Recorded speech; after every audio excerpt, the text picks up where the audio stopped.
Welcome to Some Things Considered, the podcast where we are obsessed with story. We celebrate creativity and we talk to cool people to find out what makes them tick. I'm your host, Sean Murphy. I'm an author. I direct the Center for Story at Shenandoah University, and I run the nonprofit 1455 Lit Arts. For more about me and what I do, check out seanmurphy.net.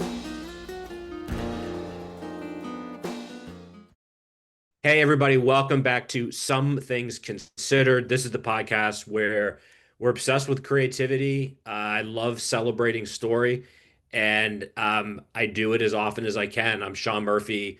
I run the nonprofit 1455. I direct the Center for Story at Shenandoah University. I'm a writer, and I was just talking to today's guest before we came on. I say this every time, but I mean it. A lot of the different initiatives I undertake are all leading toward a very selfish desire, which is to talk to interesting, creative people and learn from them and find out what makes them tick. So today, I'm really excited to be joined by the amazing writer Shane Hinton. Let me read his bio, and then I'll talk about why I specifically invited him, because we have a big topic to tackle today. But Shane is the author of three books: Pinkies, Radio Dark, and the wonderfully titled Other Shane Hintons, and is the editor of the anthology We Can't Help It If We're From Florida. His work has been published in lit mags, exhibited in national and international conferences. His work focuses on the absurd and the horrific in contemporary society. So I'll be asking him, where do you get your material? Because we don't have an abundance of that. He often writes about Florida and is an active member of the local literary community. Shane, thanks so much for being here today, man. Great to meet you. And how are you? Yeah, likewise, Sean. Thank you so much for reaching out to set this up. I'm really excited to be here, and I'm good. I'm really good, actually, despite all the possible reasons not to be. Just But despite some of the things I mentioned in your bio, which we'll get into, I think we all are right, chronicling an unsatirizable world right now. So the bar keeps getting raised, which is challenging. But so the primary reason, and this happens to me all the time, which is reading actively and being engaged as much as possible, whatever we mean, and we can get into like the lit community, but like just constantly reading other people's work. So I came upon your piece, Why I Give My Books Away for Free, which was featured, and I'll put links when we post this to the indefatigable and amazing, invaluable Lit Hub. But reading it, I literally immediately said, I got to reach out to this guy because I want to talk to him. And if he's kind enough to come on the podcast, we can do it formally. So let's start there. That was the impetus. Rather than me describe it, talk about the piece, why you wrote it, and I think that will give us the grounding to jump off from. yeah. So I have had this kind of constant question in my mind. I think probably since I started wanting to think seriously of myself as a writer. Um, in regards to motivation. It's like incredibly hard to do this work. It's so time consuming. It feels meaningful in this often like vague way. Um, but I'm pulled toward it. I'm pulled toward the work. And I think over the course of my life, the source of that motivation has changed. Or maybe I've become aware of like the truer motivations under the surface of what I thought I was feeling. So within the last few years, as so I my first book came out 10 years ago in 2015, and I have for the first time kind of like the opportunity, like things, people were paying money for my work for the first time ever, right? And I publish with a small press, small independent press, and so that's not a major part of the equation, but it's like certainly a thing that happens, and my publisher has to generate revenue in order to continue to produce books. But I had this experience where I was invited to read at a public library, and small, very polite crowd. But after the reading, somebody came up to me and said, I really enjoyed your reading, but I can't afford one of your books. And I was like a lifetime of working in retail and sales had ingrained in me that, oh, this is not how the exchange works, right? I was so in that moment, I said, oh, I'm very sorry, but like these don't belong to me. Like the publisher had given me a box of books and a little card reader, and I felt the weight of having to account for the inventory at the end of the reading. And so I said to this person, I'm sorry, I can't do that. And they were rightfully baffled because, it was like my work and my book. And it is this shame that I have carried for like 10 years, where I have thought, so often, like, why did I do that? I mean, what's the worst case scenario? My book costs like $12. If my publisher really says, no, you cannot give a book away, just buy one, right? I mean, I have $12. There's no reason why I couldn't have been slightly more generous. So I had a second experience then, just after, um, like let's say 2021 or something, where I my publisher had like moved offices, and so they could no longer store a bunch of unsold copies of my books that they had, and so they were like, "Do you want these?" And I said, "Yeah, absolutely, send them to me." And then just promptly stuck them in a closet and forgot about them. And then we had termites, and so I had to pull everything out 3 feet away from the walls, and discovered just hundreds of copies of my books in the closet. And I thought, this is unsustainable. These have to go somewhere. And Yeah. so I began this kind of fun project with my family, my daughters, especially my young daughters, of like leaving copies of my books kind of in public places wherever we would go. And I made little cards with my name and email address on them and stuff, like saying, "Hey, reach out if you're interested." Yet to receive any communications via that method, but maybe one day, I'm hopeful. And Yeah. it in the process of doing that, the feeling just kind of became cemented in me that this is a much truer expression, I think, of how I feel about myself in the world. Um, so if I am in a situation, like if I'm invited to give a reading or something, and nobody is there to do book sales, that's fine. Like, Yeah. I will bring a pile of books, and I will just give them away to anybody that wants them. um, Yeah. it creates a weird dynamic, I have found, because if you say I have free books, then they will vanish and go unread. But if you just kind of don't say anything, like, I have books available over here, and then sit down, the people that line up that would have purchased it are very delighted when you say, no, I don't want any money. Like, it's all yours.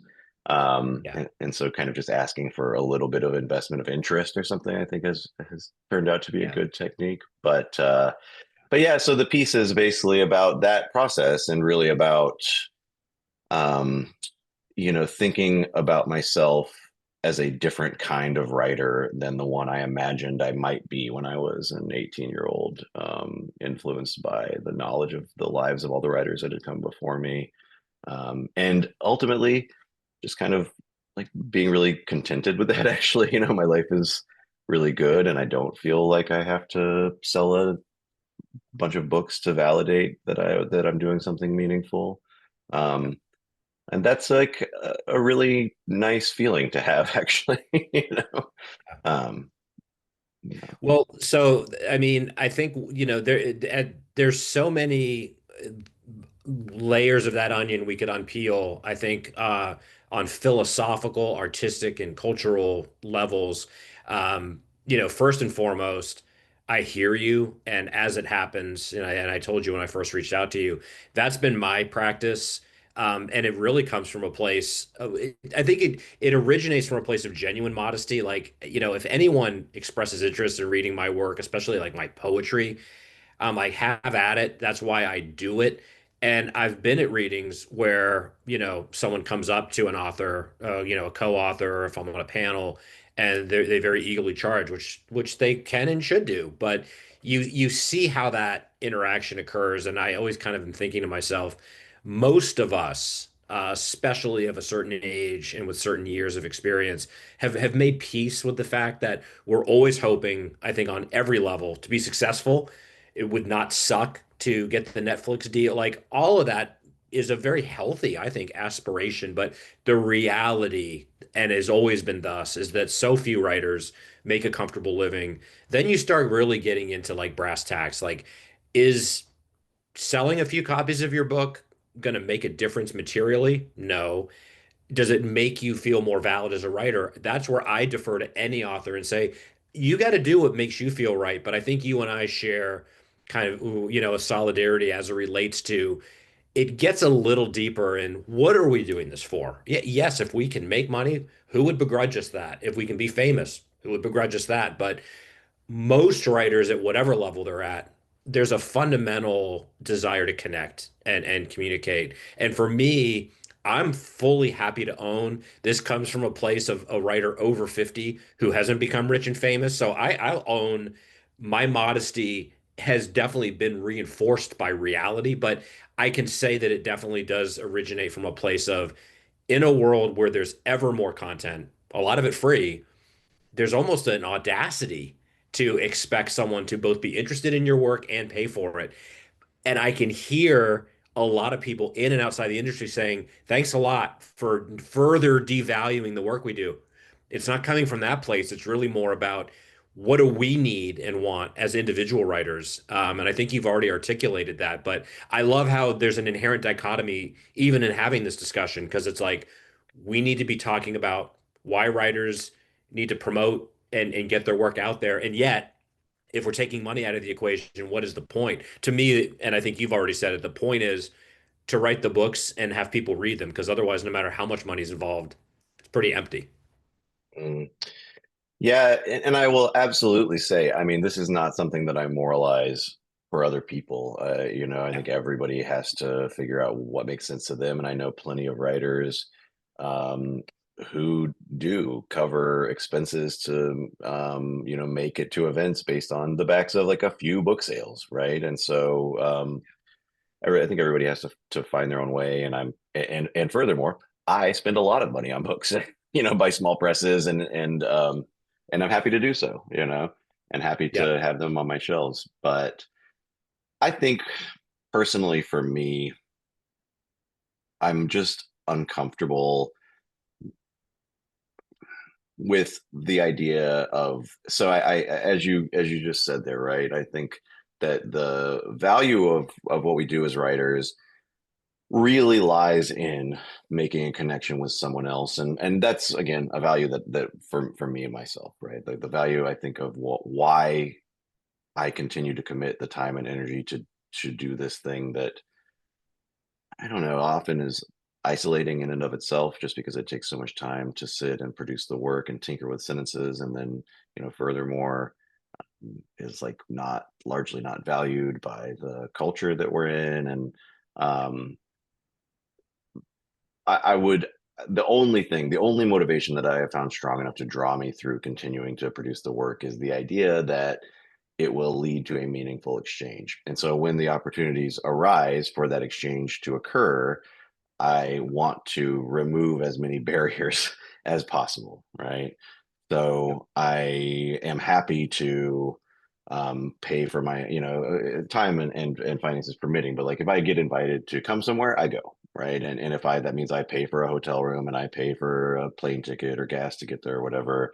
Um, I feel extremely lucky to have done something that has enabled me to go out in the world and meet somebody new, be changed by their experiences. I'm I'm wrestling with honestly. I guess I'll tell this in a way that's like kind of vague. So I was really lucky over the weekend. I went on a book tour with a friend of mine, Teresa Carmody, and our books came out this year.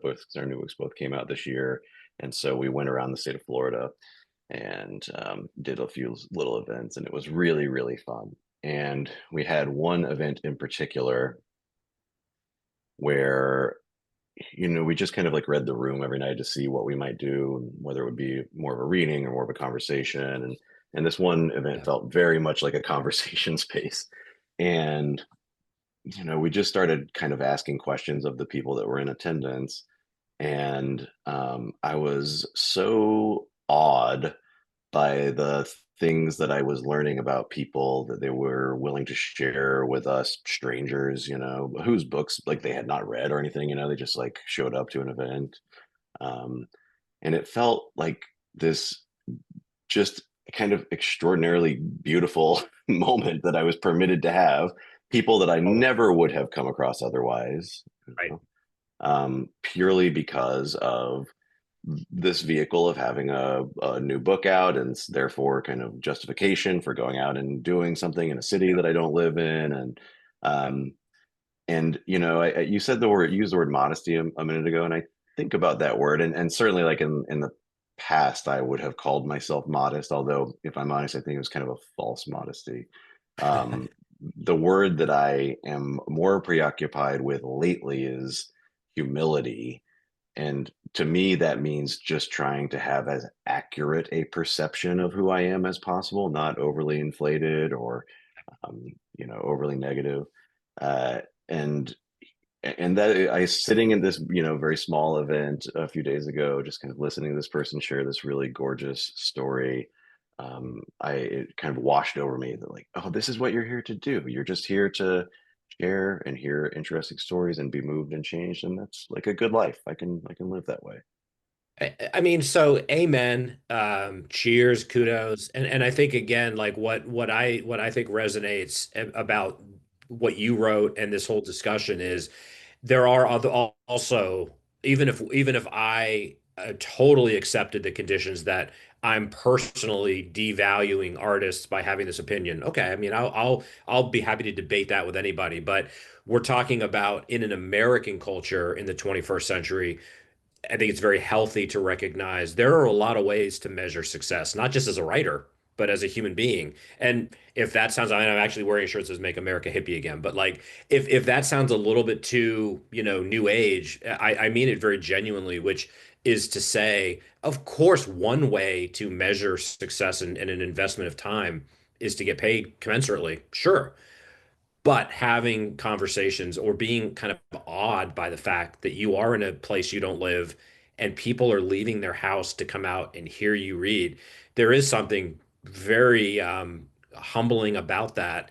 And shame on any individual that doesn't kind of feel the power of that. And I think especially in 2025, because again, we're talking about art fostering connection and dialogue. These are the very things that in a culture right now we're lamenting doesn't happen enough. So, to me, it's almost an act of heroism for any writer to hit the road, especially self-funded or largely self-funded for a variety of reasons, to make those connections. And I also would just hasten to add, we don't know what kind of investments we're making on human and financial terms. Going to a panel and putting yourself up at a hotel might lead to other opportunities. So I would say for a younger writer watching this, and understandably, right? I'm overcorrecting, but like understandably saying, yeah, well, these are two writers that, haven't made it. So I don't want to hear they're pitiful.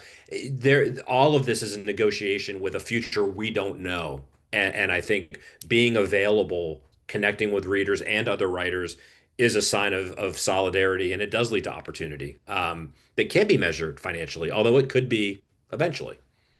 Mm. Yeah, I mean, I think I'm probably, well, I know I'm not saying anything particularly novel in this idea that art and literature kind of transcend monetary value for me. Um, and furthermore, I definitely, my perspective on this is informed by, I was really lucky in the little suburb outside of Tampa where I grew up.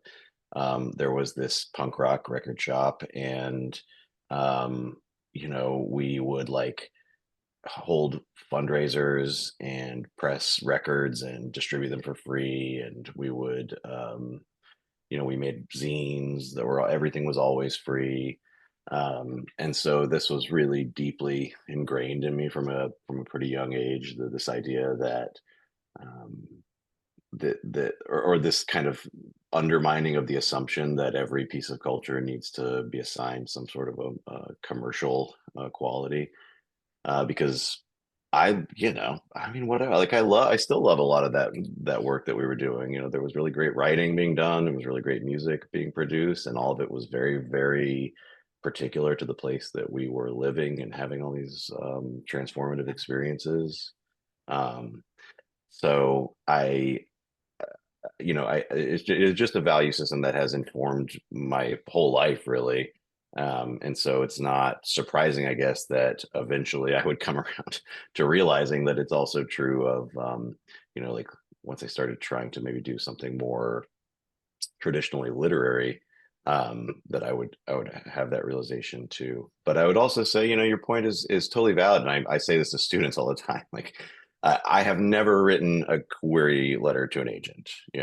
I have submitted only a very small handful of store pieces, like for literary journals and things like that. It's just I just to this point, and again, I like you say, I mean, who knows? I'm not shutting any doors. Like maybe I will suddenly become interested in filling out applications in the next, 10 years or something. But like up to this point, I haven't. I sent my manuscript to a small press publisher that I admired that was right down the street from where I live, and they picked up my first book, and we've had a working relationship ever since. And I've never sent a manuscript to anybody else. And I'm not particularly like like as I said, I'm very, very contented. Furthermore, that publisher, Ryan Rivas, runs Burrow Press out of Orlando, has become one of the best friends I've ever had. So, the work that we've done has created this something that is way, way more important in my life than just the good sentences that we have come up with because of his ability as an editor. Um, so yeah, absolutely. Like I am probably not the person you should talk to if you're wondering how to sell your screenplay or whatever. Like, but as far as thinking about what is the value that art and literary art holds in society, why would one do this if not to get paid? That's something that I think about a lot, and is a question that's really dear to me. And Even though, as you said, I do have to kind of combat the feeling of inadequacy that occurs. Like I always have to question, like, are you just saying this because secretly you think you're not good enough to participate in those spheres, or is it a defense mechanism of some kind? You know, it might be, but the realization that led to that piece in LitHub over the summer was not just that I'm happy. I've kind of known that I'm very happy and contented with my publishing relationship for a long time. It was in talking about it with somebody else, and they said, "Oh, that's an interesting it's like an interesting take that you don't have to feel like independent press publication is like your platform that you're going to launch the next level of your career from or whatever. That it's a thing to do for its own sake." Yeah, and I think there's so much there in what you're talking about. I think first of all, it also behooves us, or it behooves me, to mention I've been in this game enough to talk to a lot of authors, even when money comes into the equation. For those good and lucky enough to find it, that's not a shortcut to happiness, and I think that's a cultural story that warrants repeating in 2025. But also the two key words that I'm not surprised, because I think your writing is imbued with this, but everything you've said today makes me think of two words in particular. And you brought up the punk rock ethos, which I think we need more of, but authenticity and community, and the intersection of art and, and authentic, living an authentic life as an artist, trying to live an authentic life as a human being. That is a shorter cut to some kind of contentment. And you've already said it twice today, that you're happy. That doesn't mean you couldn't be happier. Doesn't mean that you would turn down a Netflix deal. But I think that you're really talking about some spiritually important stuff, which is that in itself, to me, is a very laudable goal, to reconcile the pressures and the solitude and rejection and occasional glory of writing with carving out a life that feels authentic, feels real, and feels right-sized for the presence you want to have. Um, I'd love you to expand on that a little bit, especially I'm sure that your teaching and your experience in the community comes into play there in terms of fulfillment and a sense of this not being so suffocatingly isolating, which I think derails a lot of artists. Mm. So I think a lot of this comes back to the question of what value does art have? And if we operate under the idea that art is something that kills time or distracts us or whisks us away from a reality that we find intolerable, um, those are not, and certainly I use art for all of those things, right? But those are not the experiences with art that led me to want to become an artist. The Yeah, the the feeling that I have about art, and especially the practice of making art, is that it requires a level of insight and patience that we just are not really compelled to give our life experiences in many other realms of our, especially, like contemporary life, I think, where we're all so very, very distracted all the time. And so sitting down and trying to craft something personal, not something again for me that just kind of meets genre expectations. And although I love genre fiction and genre storytelling, it's just not the kind of work I've ever really been drawn to producing.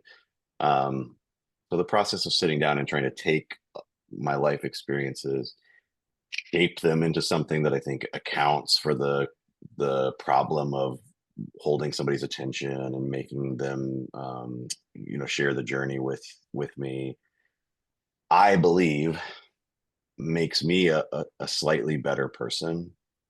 And yeah, if we do enough of that work and share enough of those meeting points through the mechanism of art, or whatever, but art is a really convenient way to do it. Um, I do think it makes the world a better place, and that's not. I mean, I recognize that it's not a particularly concrete right. statement, but I also don't necessarily feel the need to, one of the things that I reflect on all the time is some of the oldest evidence that we have of human beings is storytelling in the form of cave paintings. And so Totally. there's something about us, about our species, that is driven to take the things that we have experienced it and make representations of them. So um, whatever that impulse is, I do think is inherently connective in nature. And Yeah, so if we, rather than, so I guess my feeling about the community aspect of this is in, the history of, kind of more recent literary history over the last couple hundred years.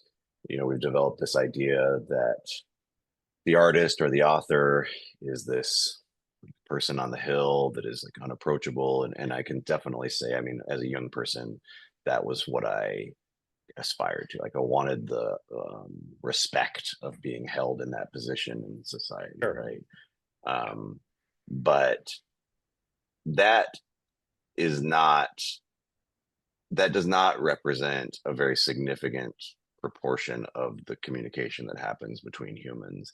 And so, now, especially living in a moment when it is easier than ever before in history to distribute art of any kind, but we'll just stay with literary art, to other people.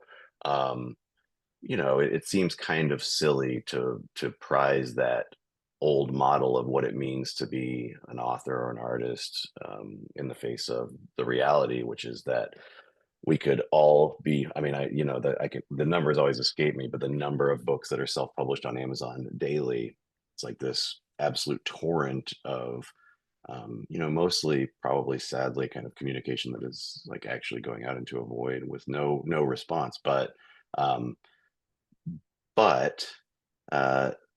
that's like a pretty exciting moment to be living in.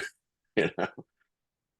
yeah, I thank you for all of that. I was actually going to say, and you said it better than I would have, but that this idea that whatever else we say today, the connecting tissue going through culture and history and centuries is this urge to tell stories from caves to texting. So we're on pretty firm ground in saying that this is a definitely an elemental human impulse, and then it becomes a matter of then what do we do this for? And there's a lot of reasons, but it is this connecting and communicating and not feeling alone. And I'm glad you bring up the that this torrent of content. Like, first of all, we can't put that toothpaste back. That the content has become democratized, and if, there's always going to be good, bad, and ugly aspects of that. But content's never been more freely shareable. To me, I always want to look at the upside of that, which is voices that may not have had an outlet even 10, 20 years ago, certainly 100 years ago, now have a fighting chance to just put their work out there to be heard, and see where it lands. I find that with less gatekeepers, the culture and the content becomes more diverse by design, and we're not counting on a very elitist mechanism to tell us what we should be reading or writing. It's a little bit messier, but I'm comfortable with that. And I have been saying a lot lately. I think the literary industry is slowly kind of walking in the footsteps of the music industry. Anyone that even casually follows, the music industry, I think in the 21st century, musicians have really had to shift their whole identity, how music is made, shared, promoted, and then monetized. And I think writers are starting to figure out we're kind of in that boat too. There's a lot of different ways to get your work out there, but I'm excited by the possibility that there's never been more ways. I find optimism there. Absolutely. Absolutely.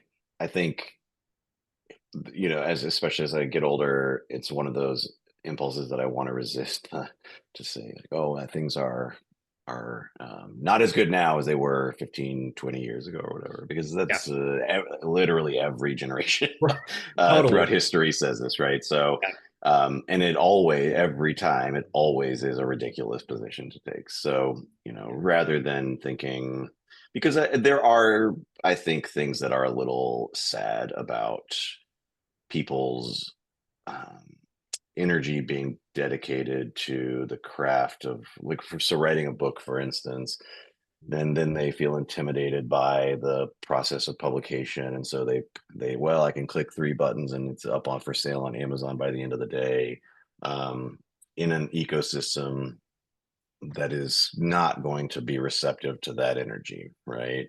That's like kind of sad. If what you want is to communicate with other people, I think like slapping it up on the Kindle store or whatever is, so doesn't have a lot of potential probably to satisfy that goal for you. Um, but if like you're just trying to get a book to like give to your grandmother for Christmas or whatever, like, I mean, sure, fine, go for it. But um, I but it's also fine, like this is a choice that people obviously can make for themselves, and I historically in my life, the mode of this that I was doing when I was younger was I was just making chapbooks of my own work, and I was giving them to people like on the bus, like if I saw somebody reading a book, I said, oh yeah, well, here's another, here's a reader, here's a book for you to read, right? yeah, um Obnoxiously, I'm sure, but so, I mean, it's really not that far off, right, of just saying, I'm going to put the work out into the world and not expect significant return or significant response from anybody, but the act of doing it and distributing it and knowing it is in the ecosystem of language is enough for me. yeah. Yeah. Well, Um, so I would be remiss, let's bring this semi full circle. You did have a book come out, a very intriguingly titled book. Talk a little bit about that and what kind of encounters you've had. And you've already alluded to some great connection, but you have been out there reading from the work. How's that felt? yeah, so to hold the model of the kind of writer I thought I wanted to be when I was 18 up against the kind of writer I ultimately have become is really funny, because I had this idea that writers would live in like an estate in New England or something, like a Yeah, lookout on the moors or something as they were writing.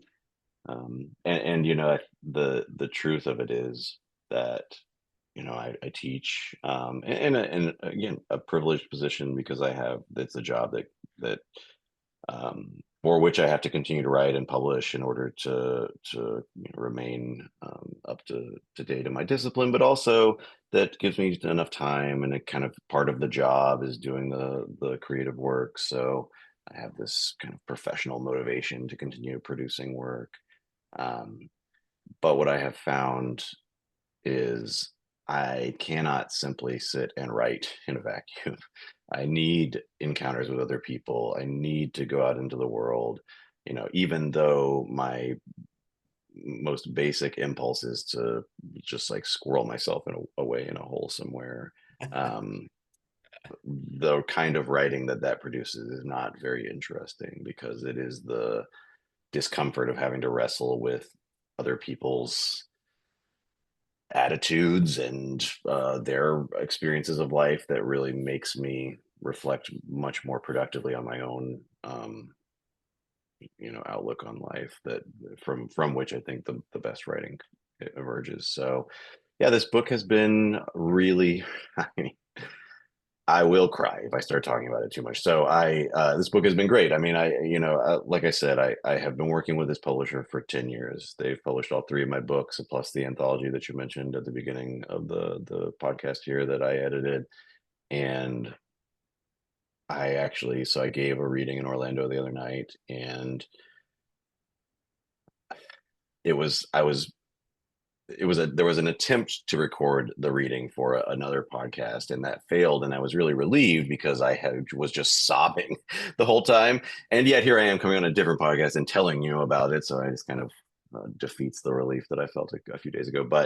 Um but the fact of it was, looking out over a room of people, I mean, like 80% of whom or more I have known for a long time and are friends, and making time on just a weeknight to come here, work from the new book, and asking very kindly to have their copies inscribed. And um, I could want other things, I mean, like, it was always possible to want something other than what we have, but it would feel so foolish to me to feel anything other than absolute gratitude in that moment. And that was what I think moved me so much the other night, was the you know I grew up on a farm. Here's how I'll say it: I grew up on a farm, strawberry farm.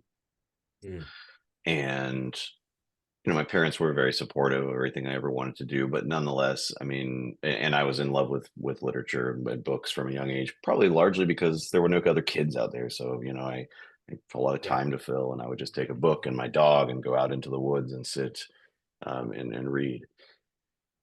And writing felt like something that was done by people in faraway places that were much smarter than me. And so to reflect on the fact that I have now kind of like made a life out of this thing, that just, literature and language are the things that I enjoy engaging with more than anything else in the world.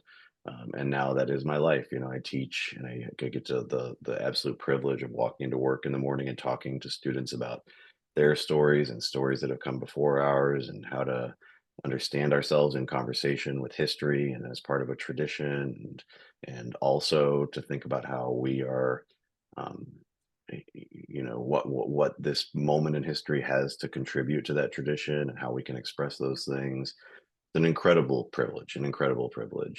And then furthermore, I get to write precisely the books that I'm going to say I want to write, but it's more like precisely the books I'm capable of writing, and find an audience for those, and have that work produced and edited by a dear friend and distributed.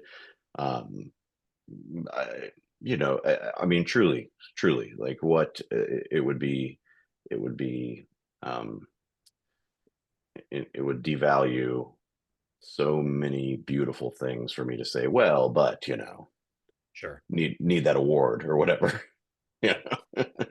Yeah. Well, I mean, Shane, that's great stuff. And I think again, what we're really kind of talking about here, and it's been the through line of all of this, is how does one, as an artist or an aspiring artist, cultivate a life that is both meaningful and productive as possible, healthy as possible, but working toward the type of success or the type of satisfaction that feels right. And I think that's why I keep kind of thinking authenticity in a very concrete way as it relates to you. I think it's abundantly clear. Um, that your goals and the way you process them are very authentic. And obviously, therefore, the connections you're making with readers and other writers are authentic. I'm curious a little more about the classroom as a teacher. What kind of conversations are you having these days about talking to younger writers about being storytellers in these times? So I think that a lot of the work of being a writing teacher right now is figuring out what do we do about ChatGPT, Sure. um, and uh, and it's one of those things again. If I were to just like shake my fist at the sky, I could say, Yeah. grading essays was better 5 years ago. Yeah. Um, but I've chosen to take another path. So I had my immediate sensation when the generative AI stuff just got unleashed on the world was that the response has to be to develop more meaningful personal relationships in all aspects of our lives.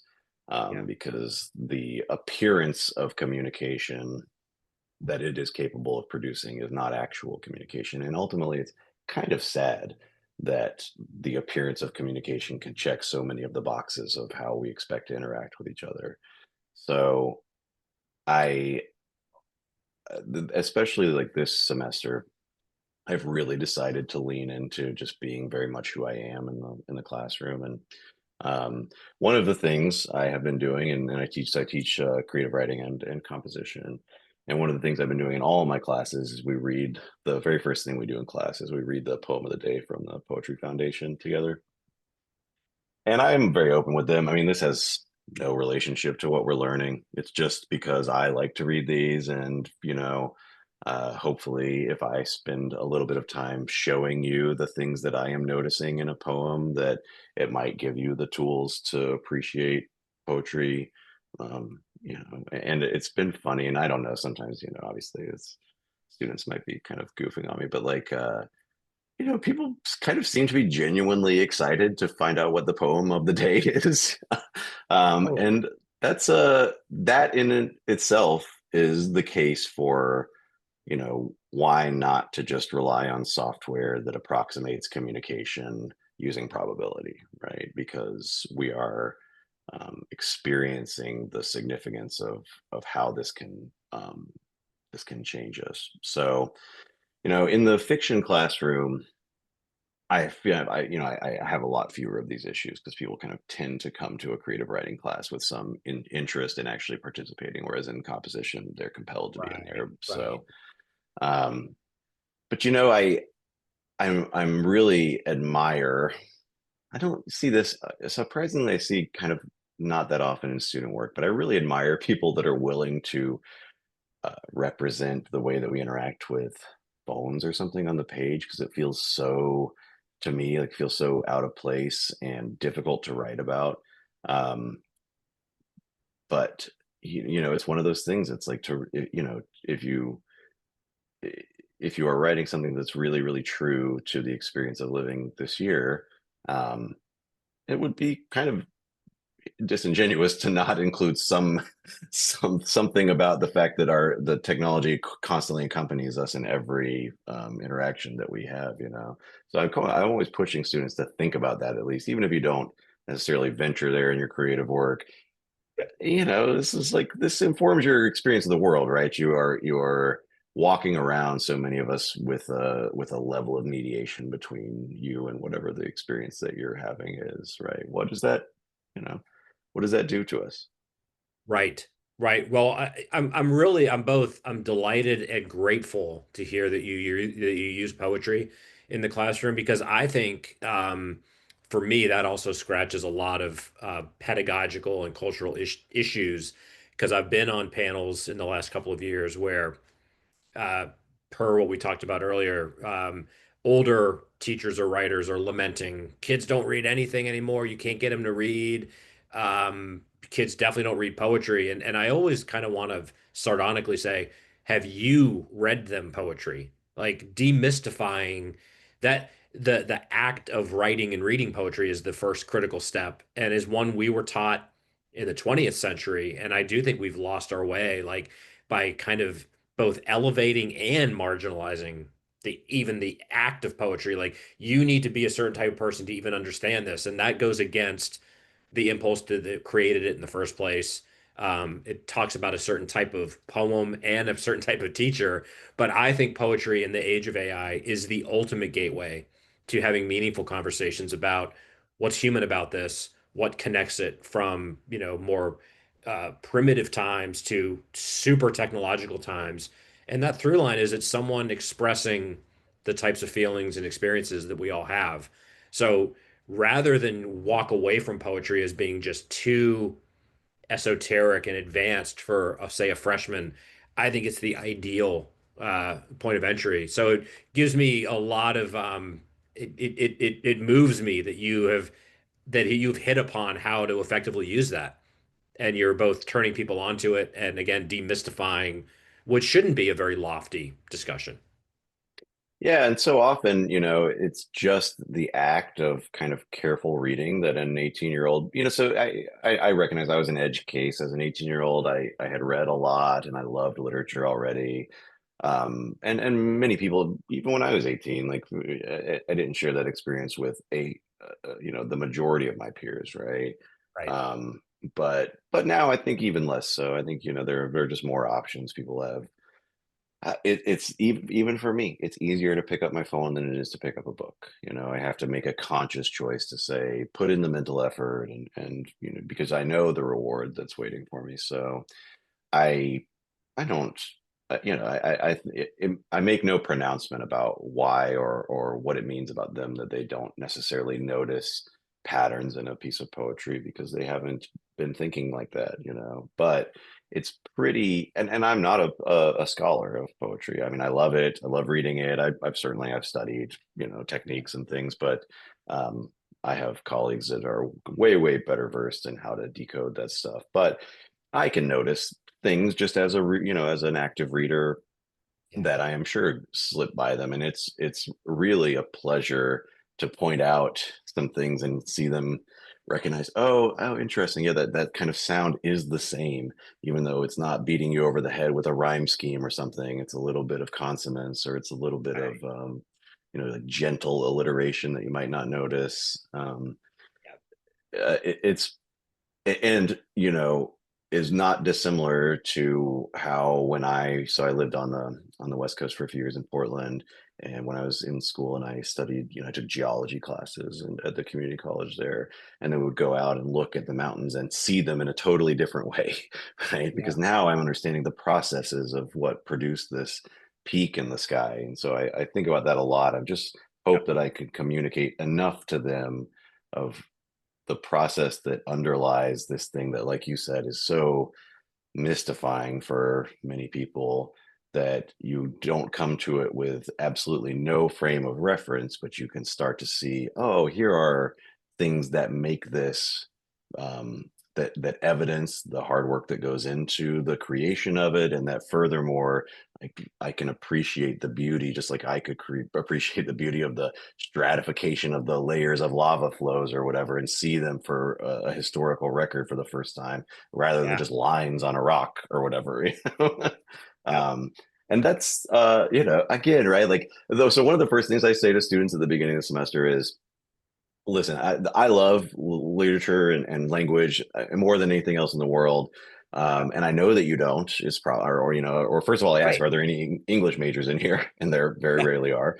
So I know that you don't. But hopefully, by the end of the semester, I can show you why somebody would love this, right? It's not necessarily to make you love it. It's just to open the door to say, oh, here is a window on something that is very important to the history of the world and many other people. And if you choose to investigate further, here is why somebody would do that. Amen. And I think it's an oft repeated critique, but I think it warrants repeating that, the English professors over time have done more damage, unintentionally by making these things more complicated than they need to be. It's kind of like telling someone you need to understand musical theory to understand this song. No, you don't. And I think whether it's a poem or a song or a novel or a movie, there is that elemental, why does that appeal? And that's a conversation starter. What did you like about this? Why did this speak to you? Um, I know plenty of poets that probably couldn't speak very technically about the what they're how they're utilizing. It's a lot of instinct. It's a lot of kind of learned repetition behavior and creativity. But yeah, to disabuse people of the notion that, all right, before we read this poem, we're going to spend a couple of weeks, the first, barrier of entry is making it accessible and allowing people to enjoy it is like, wow, what a concept. But it's so clear that you do that, and your students are certainly better for it. It, what it comes down to really, right, is that, yeah, I love this. I do. I love it. I love putting words on a page. I love rearranging a sentence. I love reading a text and engaging with it and thinking deeply about it and how I'm going to carry whatever it is that I have learned about what a human is or can be into the rest of my interactions that day.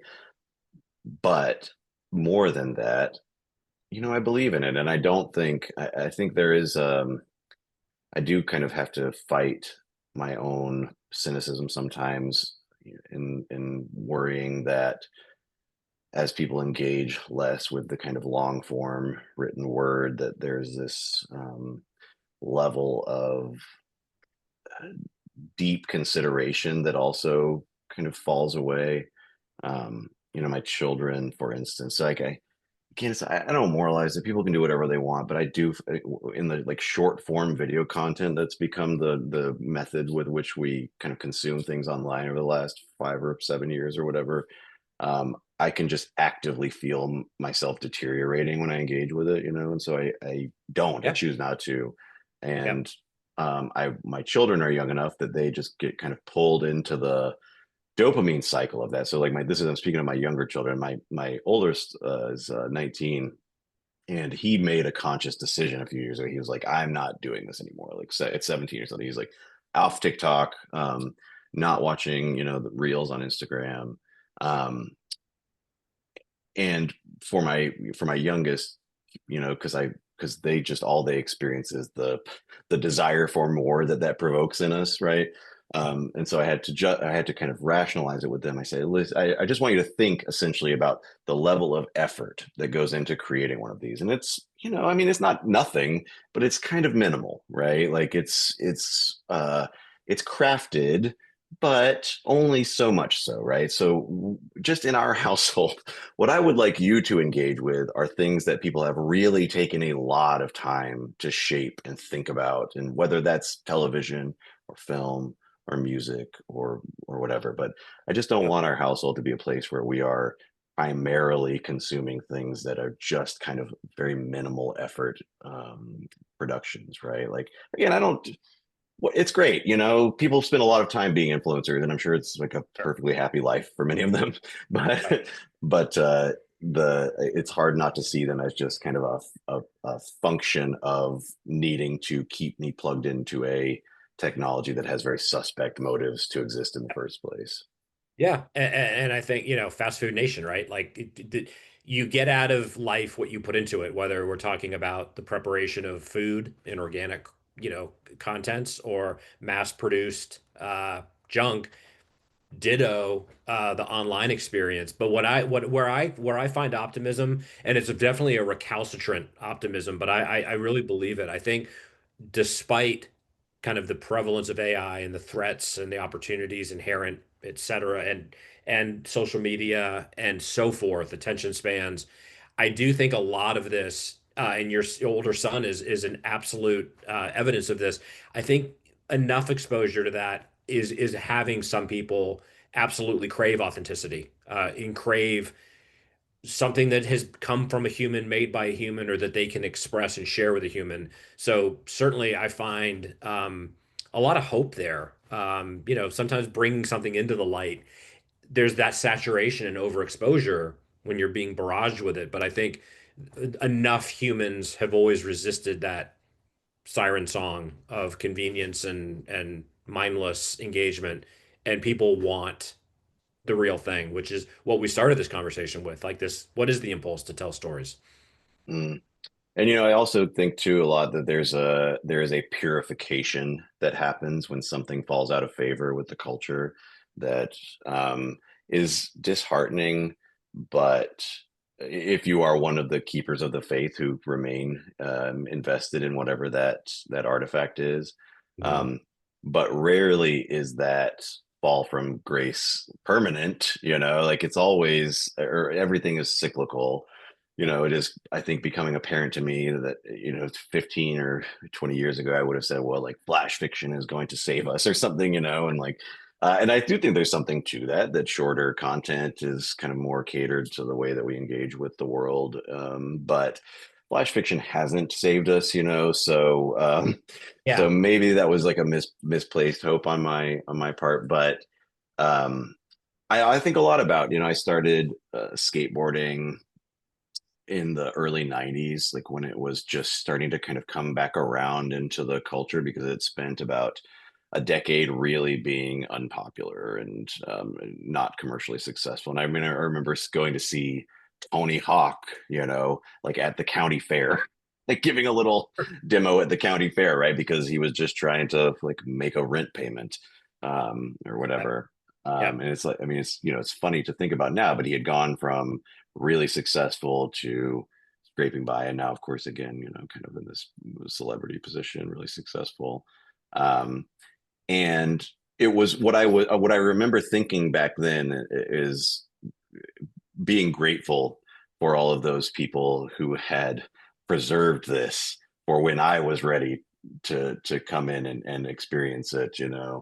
That I was really grateful that people kind of kept skate shops open and places for this piece of culture that ended up being really really important to me at that age to exist, because that was purely an act of love. It was there was no reason to do that except that this thing feels like an integral part of how I understand, or how those people understood the world, and therefore worth doing despite financial losses. So this is how I feel about. I mean, obviously, poetry is kind of a weird case because poetry exists in so many forms. But I mean, the I think it is like a really beautiful thing in 2025 for a young person to set out and say, like, I am to be a poet, because there is literally no reason to say that or do that, except that poetry has spoken to who I am at an essential level, and I feel the pull to participate in that conversation. And that's amazing, that's really gorgeous. And yeah, it's sad. I want that person to make a living wage off of writing poetry, but it's not going to happen. you know, Right. um, but doesn't mean you shouldn't do it. It just means that your reasons for doing it, all of the possible reasons for doing it that are less than pure, fall away. That's right. And I think that's it, right? Why we create and respond to art because nothing else in the world can satisfy us or is more important than doing that. And that becomes its own answer to that question, why do it? Why bother? Um, Shane, I want to thank you on at least three levels. One, for being here again and dropping some knowledge and sharing your experiences. But two, it's always, and this could be the foundation for a whole other conversation, but it's always risky to assume when you read something by someone that you know who they are. We've seen with art monsters, that's not always the case. But when I read your piece in LitHub, I feel like you wrote it so well and the topic was so resonant with me that I felt I get this guy, but having you here to talk about this has played out what I suspected, and it's so great to see always a real practitioner of art for the right reasons, someone that's part of the literary community, both as a teacher and a writer, and insatiable consumer of it. It's all very clear, and I think everyone watching right now is seeing a source of inspiration. Like in a world of cynicism and manufactured content, there are people out there putting beautiful things in the world and wanting to celebrate them. So you have made it very easy to see why people should be interested in you. I would only ask you to say, although I'll put it in the promotional materials, how do people find you online and discover the world of Shane Hinton? Yeah, I mean, I guess the easiest way is I have my website, my domain, shanehinton.com. Feel free to visit. It is sparsely designed because I am responsible for doing that myself. But you can find links there to my books, and my email address is there. And you know, the thing that I always say or try to say when I give any kind of public facing presentation is uh the the meaning, I believe, to life is to help each other. So if there is anything that I can do for anybody who happens to be watching or listening to this, reach out, and I would be happy to do my best to do that. So Wow, that's not only a mic drop. That might be one of the most beautiful things anyone's ever said on this podcast. So I'm not even gonna attempt to. I'm just gonna say thank you, Shane, for being here. It's great to meet you and be connected. I do feel that kinship, and I don't take it lightly. So it means a great deal. And to everyone watching, check out Shane online. See the links I'm gonna put in the promotional materials. And listen, if not us, who? Create art, support artists, and make a little joyful noise. If we're not going to support each other, no one else is. But I think we're making it clear today that some of us really do believe that this is important work and it helps us become better human beings. So be safe, stay sane and creative, and we'll see you again soon.